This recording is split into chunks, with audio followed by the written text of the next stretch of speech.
Hello everyone, my name is Mr. Nicholas Mutinda from Nairobi branch.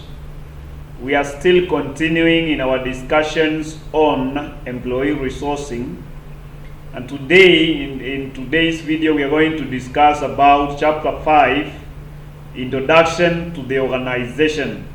And when you are talking about introduction to the organization, we are simply talking about induction. In the previous chapter, chapter 4, we talked about recruitment and selection.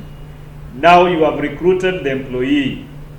You have recruited the employees and selected the best candidates, and you have to fill the vacant position. Now we are in the bit of introducing that selected employee to the organization, and we will be talking about induction to the organization. This chapter has 5 subtopics, and we will be able to cover them in just one video, unlike in those other chapters where we have been having 2 videos per chapter. In this chapter we will just have just one video which will discuss the 5 subtopics of definition, aims and objectives, levels of induction, how to make it effective, and what are the challenges of induction. So we'll discuss on the 5 subtopics in this chapter in this video.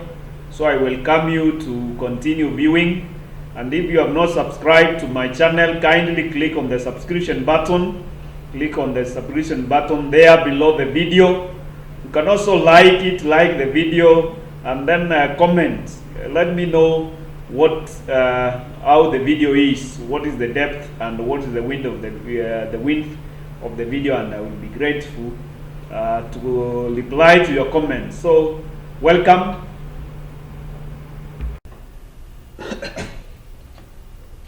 So welcome to chapter 5.1, definition of induction. Definition of induction. So what do we mean by induction? What do we mean by induction? And when you talk about induction in a nutshell, is like an orientation. Induction is when you introduce the employee to the organization, giving him an overview of the organization, giving him you are introducing, you are orienting him you are introducing him to the rules and the regulations of the organization. So induction in a nutshell is when you have recruited and selected the best candidates, and now you bring him to the organization, you orient him, you give him a background information about the organization, you tell him what is expected, what is required of him, what are the rules and the regulations of the organization. You introduce him to his colleagues, you introduce him to the department, you introduce him to the organization. That is basically what we are talking about induction. You are inducting him to the organization, you are showing him the organization, what is he required to do, what is he to expect, what are the rules and the regulations, what are the guidelines of the organization, what are the policies of the organization, what will he be doing, what is he required to do in the organization, whom is he reporting to, whom is he supervising to, and all those things we are talking about. All those, you are introducing the employee to the organization, you are showing him where he will be working from, you are showing him his colleagues, you are introducing him you are introducing him to the organization. That is basically what we are talking about induction.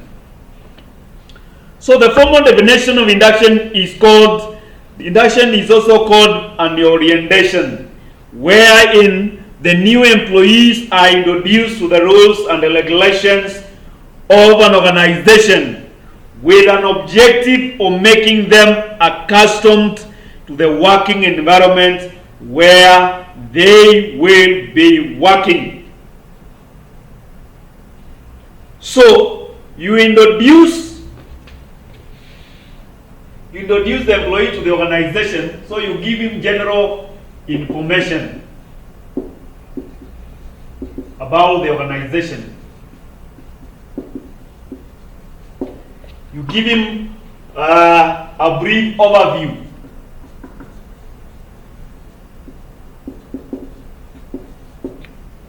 of the departments in the organization, or what we call organizational structure.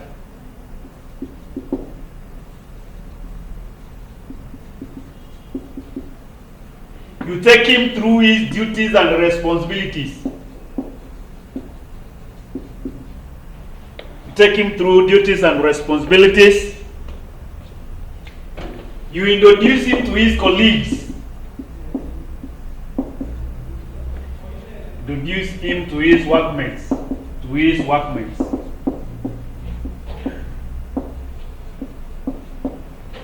Tell him about the reporting systems. Tell him about the reporting systems. Tell him about the reporting systems. And now you see, after he gets a general information about the organization, probably the vision, the mission of the organization, you give him a brief overview of the departments of the organization, or what we call organizational structure. You give him on what is he expected, what are his duties, what are his responsibilities, and then you introduce him to his workmates. Whom will he be working? Where will he be working? To whom does he report to? Whom is he supervising? And you find all those things are the issues that will be given to the employee, to the new employee, in order to ensure that is able to settle in the new workplace without any problem, with ease. Is able to feel that to be welcome to the organization, to ensure that he is able to settle down without any problems. You also need to ensure that the employee can be able to understand the organization much deeper. So I think that is all about definition of induction. That is all about definition of the induction.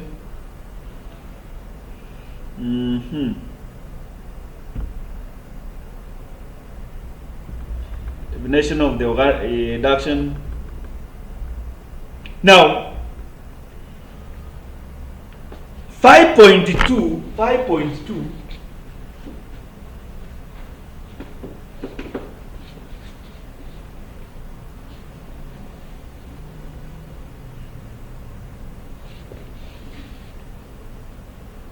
is what we call process or aims. Induction process and its aims. 5.2. Induction process and its aims.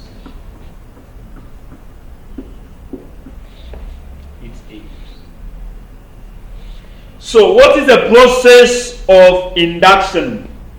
What is the process of induction and what are its aims? What is the process of induction and what are its aims? Now, the process of induction is very simple. It may differ depending on the kind of organization, depending on the size of the organization, depending on the nature of the organization, or on the nature of the job. Now, induction of an accounts clerk will definitely differ with an induction of a finance director. Induction of an accounts clerk will definitely be different from the induction of the managing director of the organization. The induction of the managing director of the education of the organization will definitely deliver with the process of probably a departmental head or marketing manager. Those are totally different. However, there are certain key issues about the process of induction or steps of induction. Now, in a nutshell, when you attend an interview, and then you are selected as the best candidate. When you are selected, and then you are selected as the best candidate,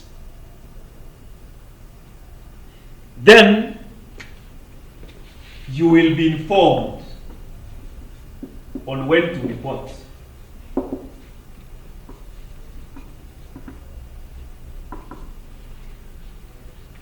You will be informed on when to report.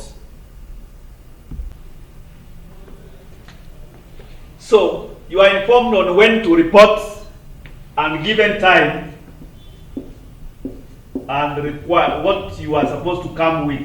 So you are informed on when to report, and then you are given some time. Probably you have been working in another organization to give adequate notice to your former employer.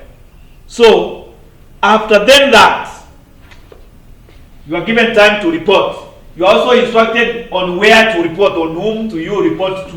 Whom do you report to? For instance, you are told you come into this institute and then come and ask for the branch manager, Mr. So and so. You have been invited now to join the organization. You will report to Mr. So and so. Now, if you are reporting to the branch manager,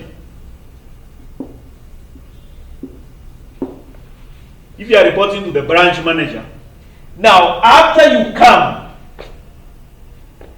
the branch manager and your immediate supervisor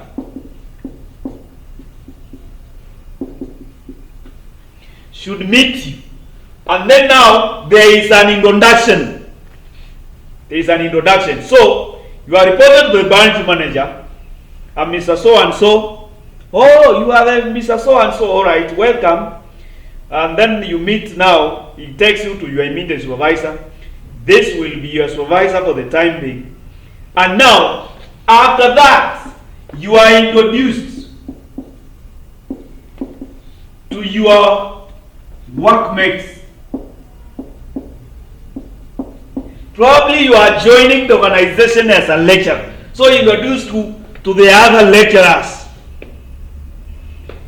So and so is teaching this, so and so is teaching this, this is so and so is teaching this, this and so on is teaching on this. Then from there, you are introduced to the administrative offices. You are introduced to the administrative offices.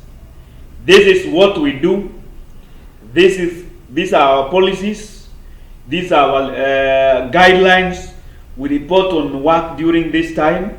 We report at 8. We work up to 5. On weekends we come for half day. These are the guidelines. These are the things that you are supposed to do. Administrative issues.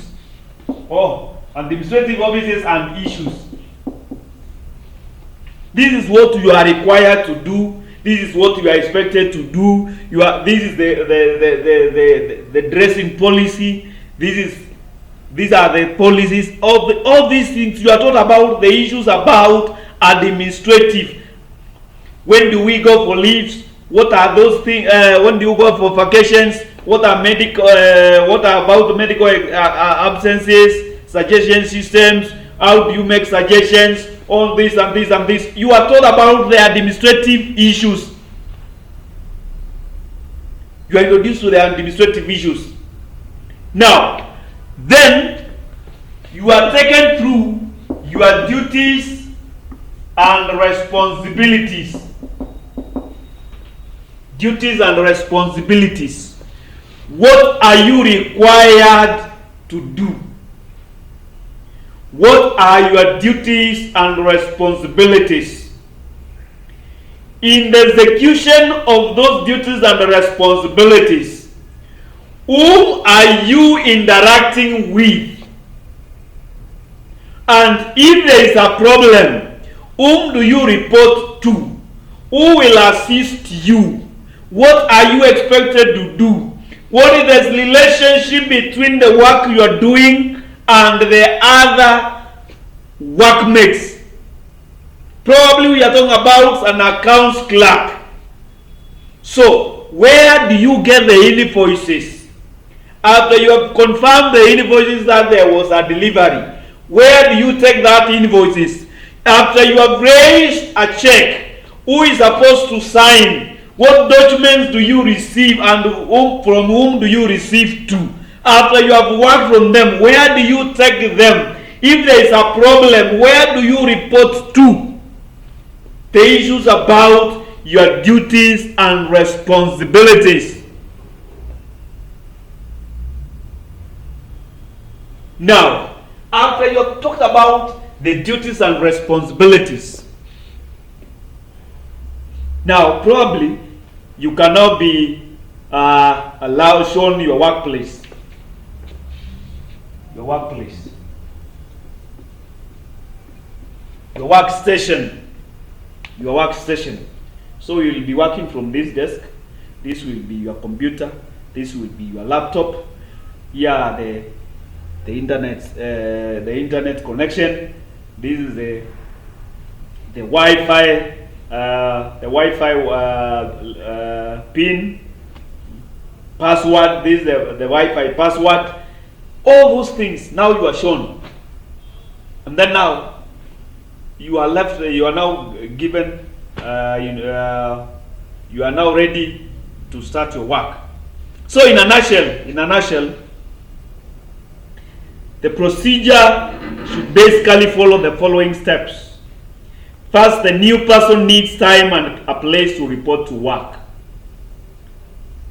We have talked about that. Secondly, it is very important that the supervisor or the immediate boss meet and welcome the employee to the organization. Then an administrative work should be completed, such as vacations, probationary period, medical expenses, and those. Then the departmental orientation, we have talked about that. Then duties and responsibilities, you have talked about that. And then the person is shown about the administrative issues, is taken through administrative issues, and then given the guidelines, probably the books, ad books, flyers, employee manuals, house journals, picture stories, comics, and cartoons. You are told all those things. Now, having discussed about the process of induction, what are the aims? What are the aims? What are the aims of induction? What are the aims of induction? So, we have talked about the process. So, what are the aims of induction?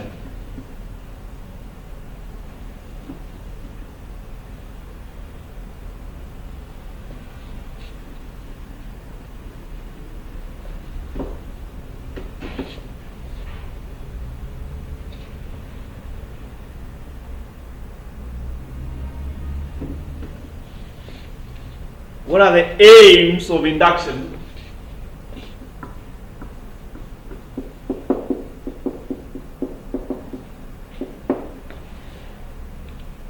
And number one,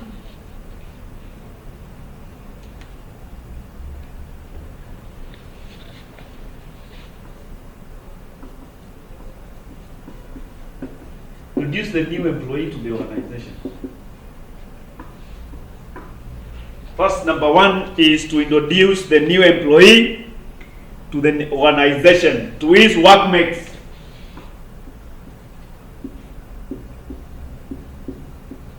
Supervisors, subordinates. This is the guy who will be going to be supervising you. Introduce the new employee to the organization. Then number 2, acquaint the newcomer.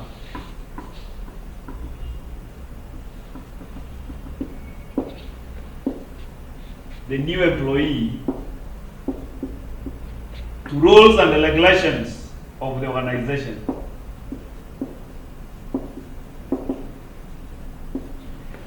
Now, you have to know that organizations usually have their own rules and regulations. They have their own policies. They have their own guidelines. Now, this employee will only be able to be questioned about those rules and regulations if he has already been oriented about them. I'm supposed to report at 6 in the morning. Have I been told about that?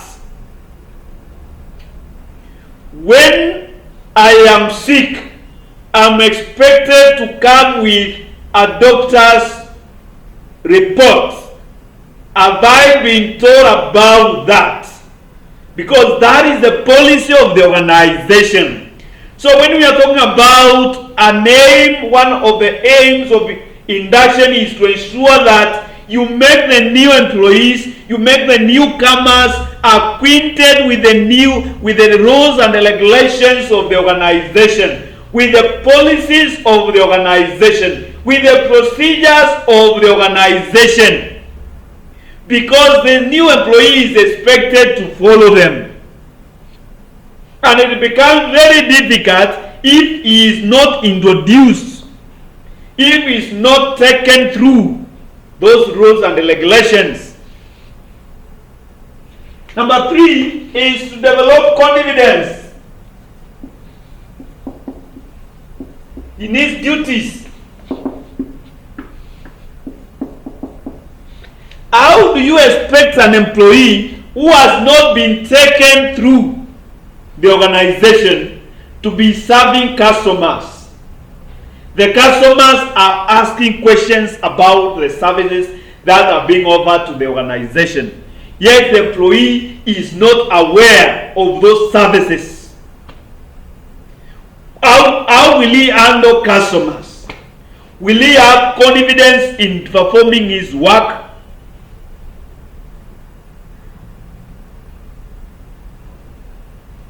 Will he have confidence in performing his work? Another thing is to develop loyalty.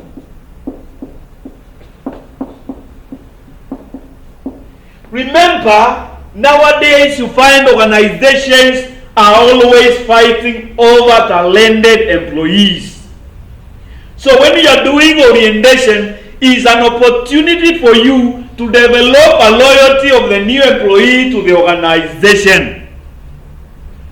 Let the employee have loyalty to the organization, because definitely he probably is changing jobs, he's changing organizations, he's changing employers.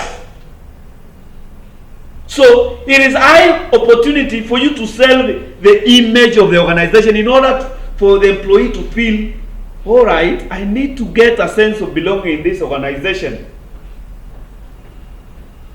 Otherwise, it will be very difficult.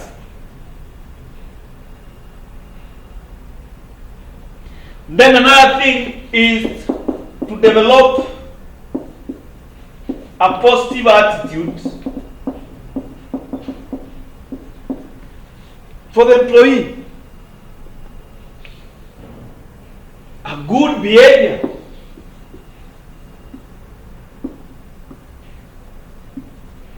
Will be determined by how you introduce, by how you do induction of new employees.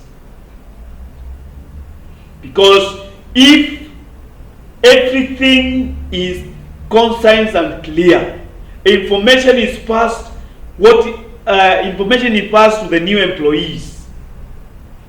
What is expected is clearly written down, is clearly explained to the employees. You don't expect those employees to start rebelling, to start failure to adapt, failure to follow the rules and the regulations.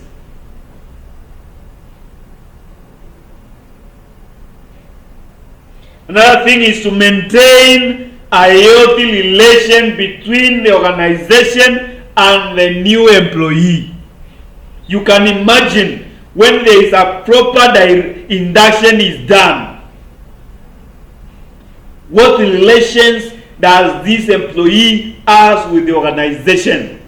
Definitely it will be a good relation. And that is one of the key aims, to ensure that there is a good relationship between the new employee and the organization.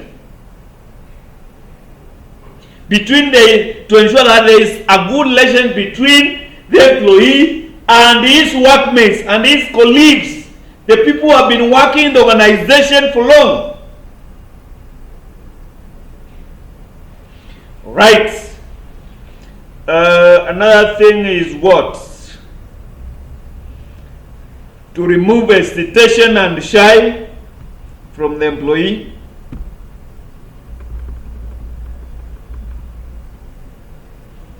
Minimize shocks.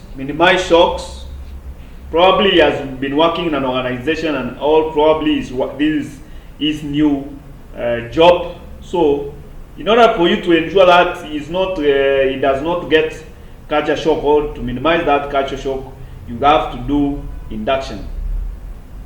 Alright, I think that is all about process and aims of induction. Process and aims of induction.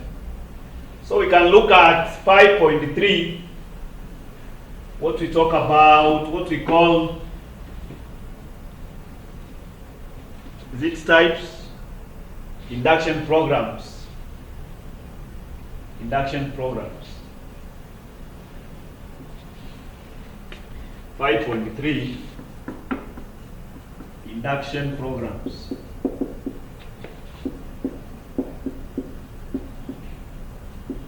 Here we are simply talking about formal, informal, and on-job induction. So what do we mean by formal induction? What do we mean by formal induction? And when we are talking about formal induction, is whereby induction is done formally, is following procedures. There are time allocated. There is a program. There is somebody in charge of the induction. There are procedures in induction. It is being done formally. You are being introduced to the organization formally. Where you are located, report to who. There is order in the induction. So you will report to the branch manager. The branch manager introduces you to your supervisor. Let's say you are a lecturer. So you are introduced to your supervisor. You are introduced to the students whom you will be teaching. You are introduced to your to your workmates, your fellow lecturers. You are told about duties and responsibilities. You are explained about the duties and the responsibilities, what you are expected to do, how are you expected to do it. You are given manuals. You are given the policies of the organization, the manual policy, the employee policy, the dressing policy, the leave policy,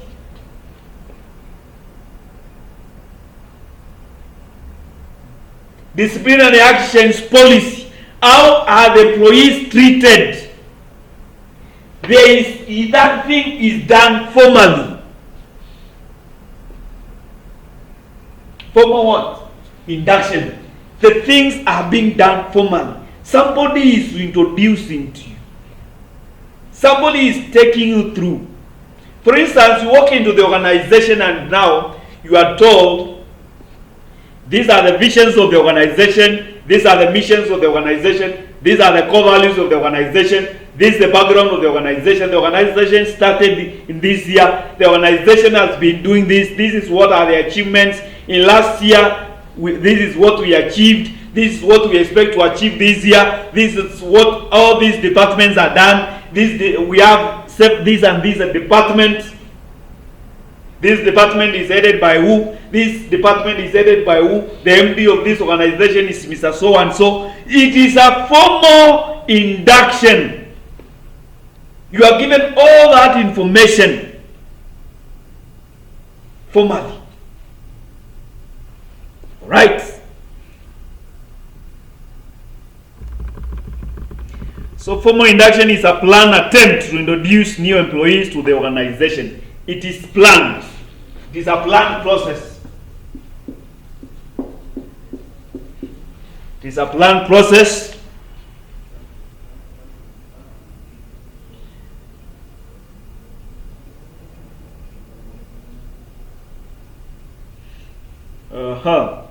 You are introduced to probably to all the departments. All the departments need to know. Remember, we said an induction is dependent on the kind of the organization, the nature of the work, and the nature of the vacancy, or what this new employee is. If, for instance, is an accounts clerk, it's definitely different from a marketing manager, differently from the MD. So, depending on those,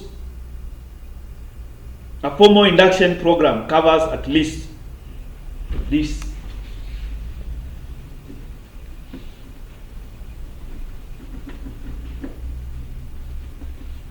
Depending on those, a formal introduction covers at least this. Introduction to supervisors,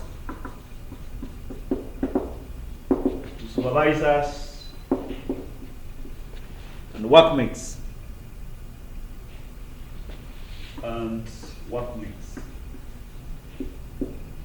Or colleagues.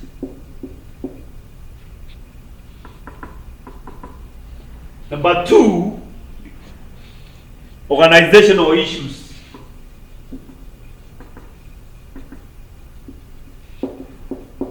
These are issues to do with mission, vision, core values,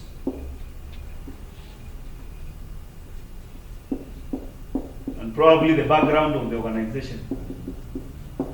We have talked about that.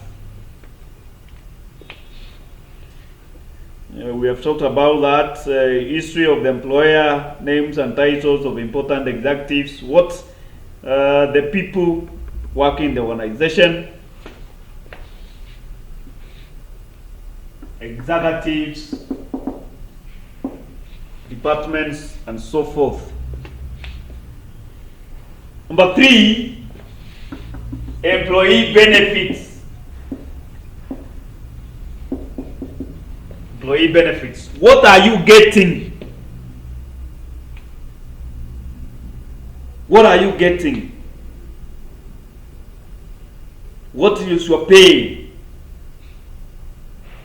What is your pay? Then now, lastly, duties and responsibilities.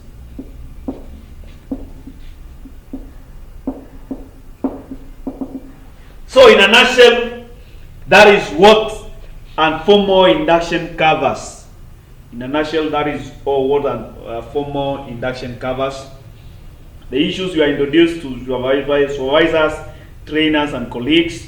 Organizational issues about the organization history, vision and mission of the organization, names and titles of the executives, the procedures, production procedures, organizational policies. What are the policies? What are the manuals? What are disciplinary regulations, safety procedures? You are taught about the organizational issues. And then from there, now you are talked about. You are also taken through the employee benefits. What is your pay? What about the leave? What about vacation? What about rest? What about bonuses? What about training and education benefits? What about counseling? What about insurance? All those things, the issues have to do about the welfare. And then now lastly is about your duties and responsibilities. What is expected of you? How are you expected to perform it? Whom are you expected to interact when you are doing your job? All those things you are taught. Now, that is all about formal induction. So what about informal induction? Informal induction. Informal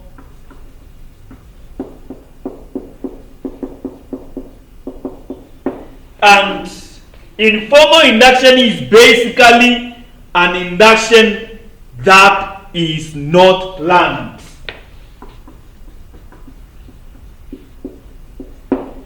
Induction that is not planned. No specific person takes you through.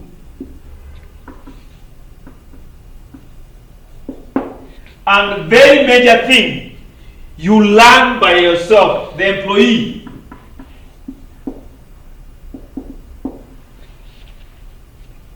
learns by himself.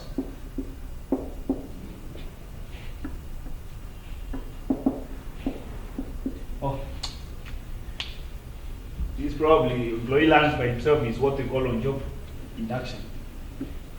So nobody, try and error.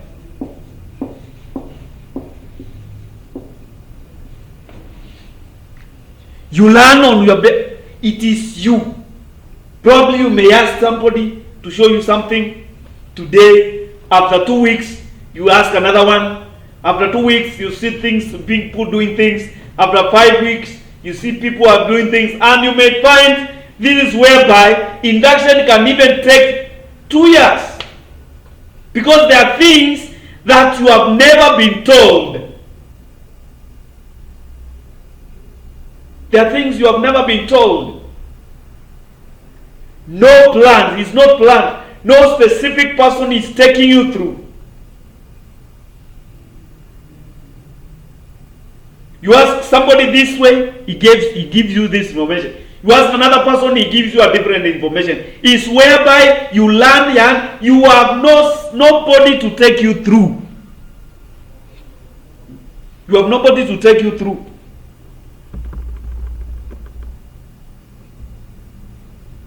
It is you by you.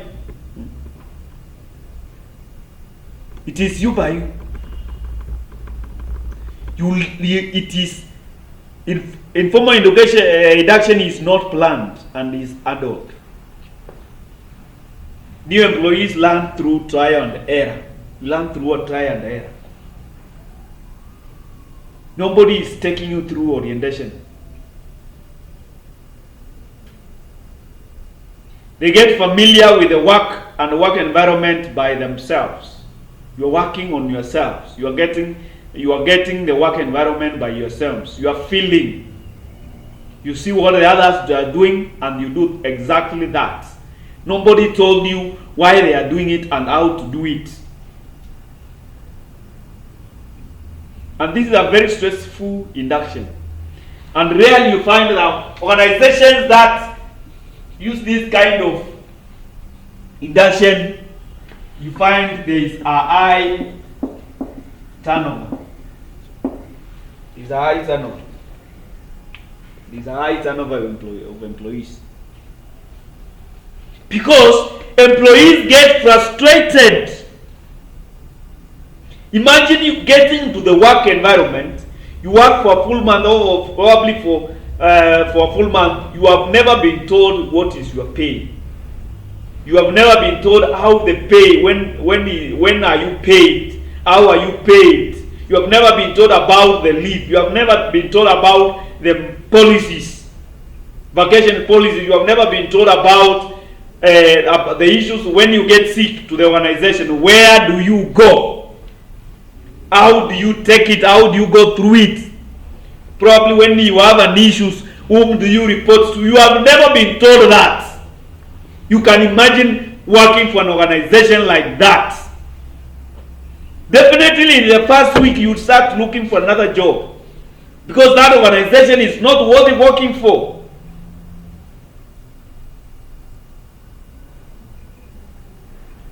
You feel like you are not being valued enough.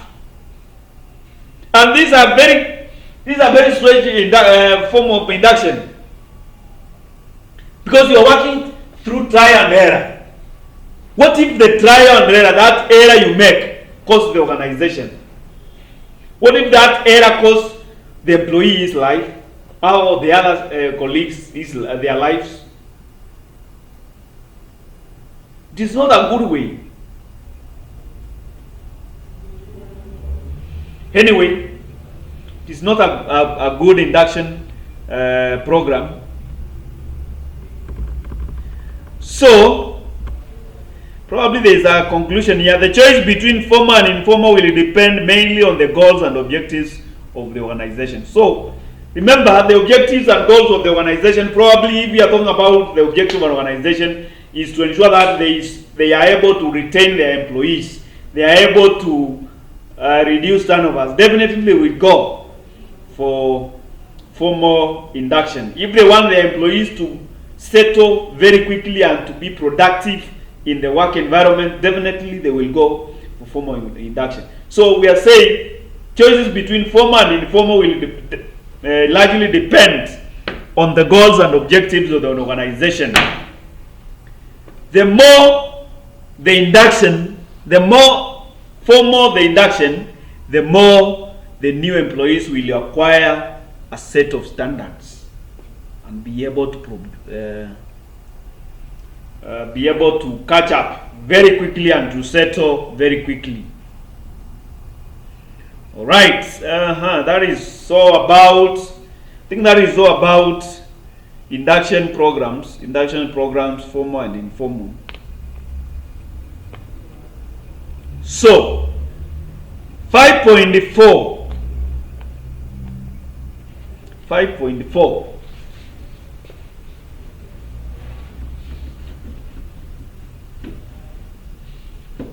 Levels of induction. Levels of induction. 5.4. Levels of induction. When we are talking about levels, we are simply talking about the phases.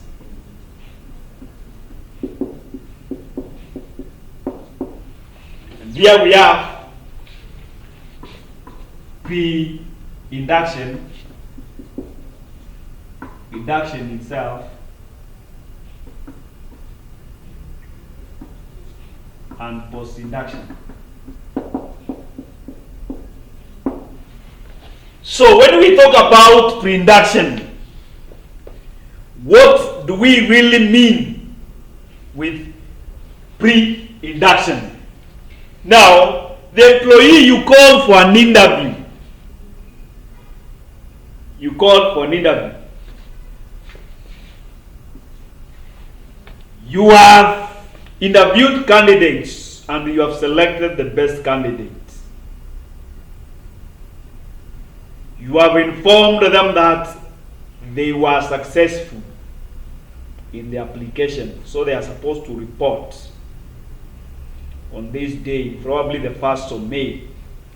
So, before they report, what are you really required to do? What are you really required to do? That is what we are talking about, what? A pre-induction. Now, you have to get them. Get them pre-induction.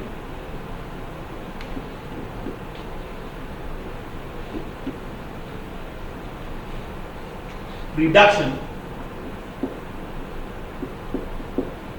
So send the information to them.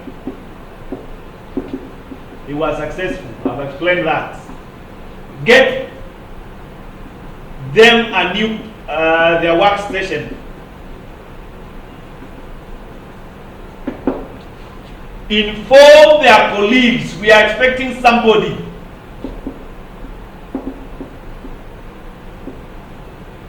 Inform their colleagues. We are expecting somebody on this day.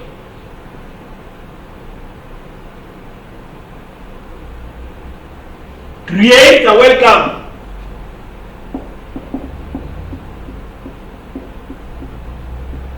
Plan for the induction, for the real induction. Plan for the real induction. Plan for the real induction. That is what we are calling what? Pre-induction. Before the employee reports to work, what are you expected to do? What are you required to do before the employee reports to work? Before the employee reports to work, what are you expected? What are you required to do? Those are the things that you are required to do. Send the information, get the workstation, prepare the workstation, inform his colleagues. Inform his colleagues. Then now create a welcome note and then plan for the induction. Now, after that,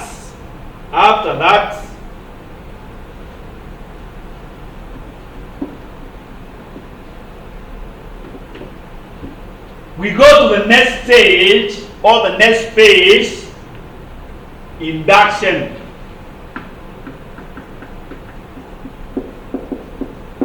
Induction itself. Induction itself. And induction itself is like what we talked about. What we talked about. So he sets the foot. Once is a period where when he sets the foot, the new employee sets the foot on the work premises. Now the induction stage starts there. The induction stage starts there. So what do you do? Take through them the physical premises of the organization. Probably we are talking about a lecturer, so take them through their office, the staff lounge, or the lecturer's lounge. Take them through the classes, their workstations. Take through them the library, the computer room where they can access materials. All these things, take them physically. Where are the washrooms in case of an accident? Where is the fire assembly point? You take them through the physical premises of the organization.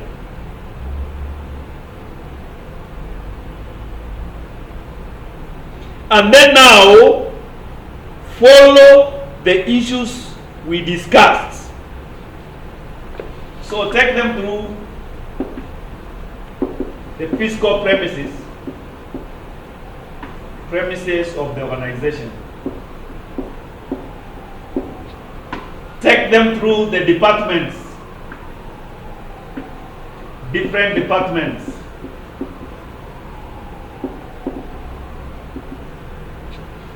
Introduce them to their colleagues or workmates.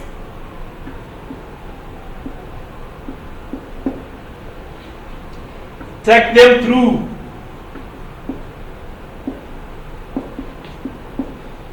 company procedures, rules and regulations,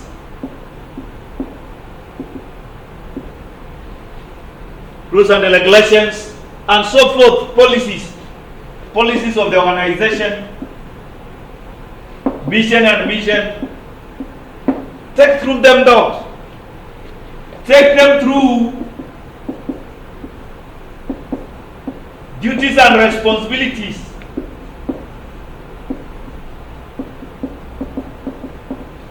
We have talked about that. Induction. Now, after you have done the induction, you need now to go to the post-induction. And post-induction, we are simply saying the employees have been working in the organization probably for 2 months.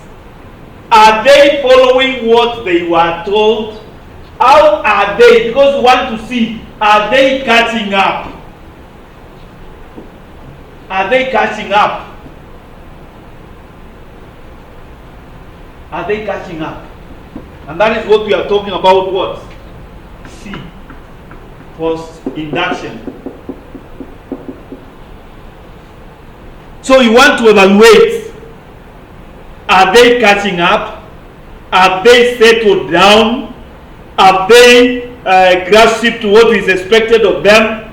How are they coping? How is their relationship with their supervisor? How is their relationship with their subordinates? How is the relationship with their colleagues? You want to see what was the induction process successful? Are there any gaps? You are reviewing the process of the induction.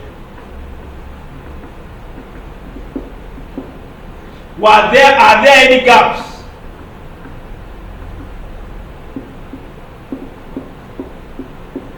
How has the employee settled?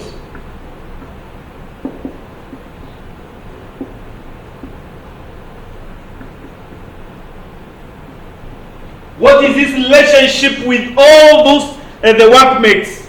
How is the relationship with his subordinates? How is the relationship with his supervisor? Post what? Induction. Post induction. So once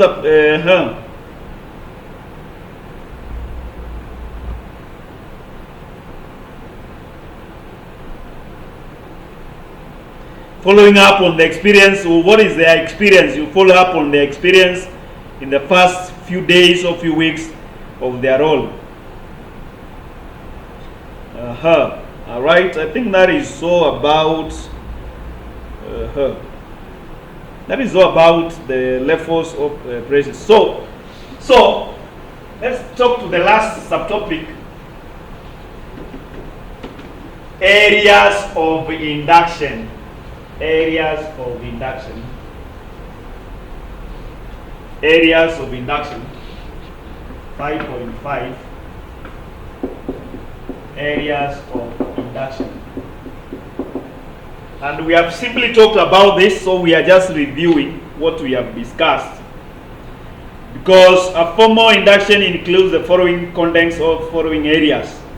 So we are simply talking about the areas of induction. On what are you supposed to cover in your induction? What are you expected to tell the new employees? That is simply what we talk about by areas of induction. Where are we supposed, what are we supposed to induct the employee on? And we are saying a good induction should comprise of the following areas. Number one, brief history of the organization.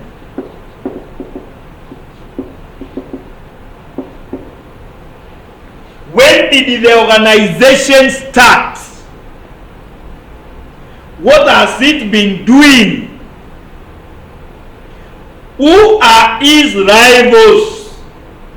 What necessitated it? A brief history of the organization. How has it evolved up to the current organization? Number two, organizational mission, vision, core values, philosophies. What are the key drivers of the organization? What drives the organization? the mission, the vision, the philosophy, the objectives of the organization.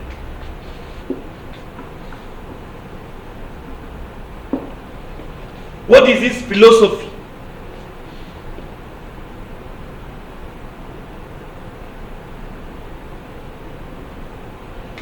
The other one is what we're calling rules and regulations.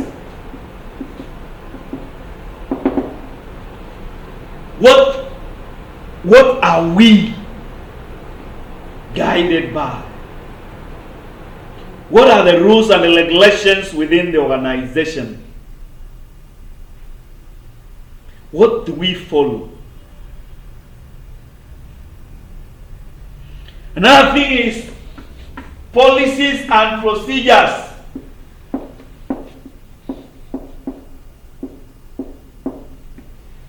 If there is a disciplinary case, what policy do we follow?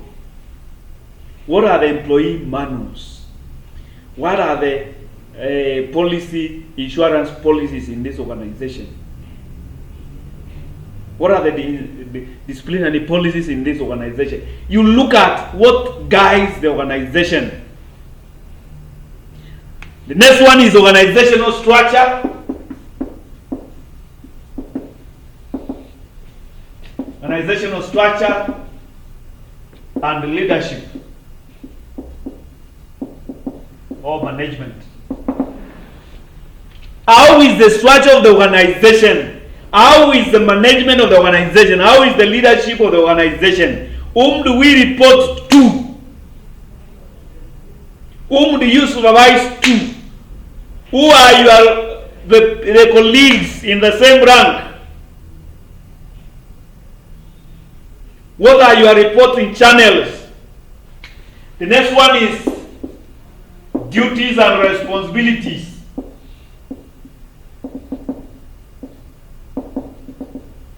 What are you expected to do?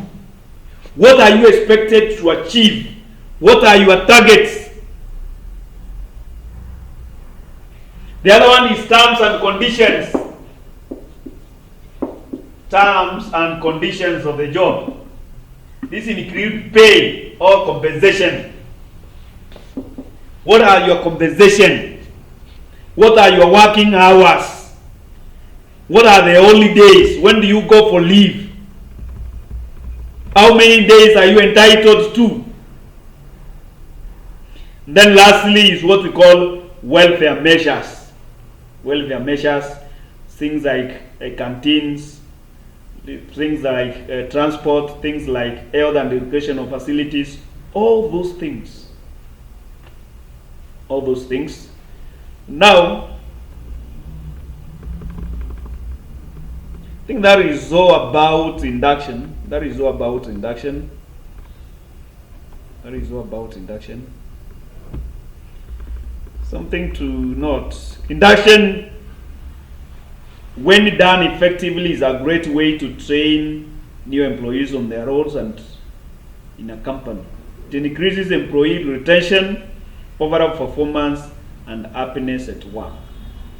So employee induction is very good. It's very good to the organization. It increases retention, employee retention. It develops employee retention because when the employees they get a good image of the organization when the induction is done properly. They are also able to catch up very quickly and ensure high productivity. They settle very quickly. If their induction is done correctly, the employees are able to settle very quickly and start working for the organization or start performing very well for the organization. It also enhances satisfaction of the work. There is happiness at the workplace. There is happiness at the workplace. There is happiness at the workplace. Ensures operational efficiency. It also ensures operational efficiency, organizational efficiency. Somebody may not notice that in this week, a new employee joined because he was properly inducted and is performing his duty as required because there was a proper induction. So induction saves a lot of time and company money. It reduces employee turnover. It ensures operational efficiency. It enhances job satisfaction by the new employee. And that is all about induction. That is all about chapter 5. That is all about chapter 5. I want to remind you, if you have not subscribed to my channel, kindly click on the subscription button there below the video. Like it and comment. I will be glad to reply your comment and to know how you find the video. Thank you for watching. Bye.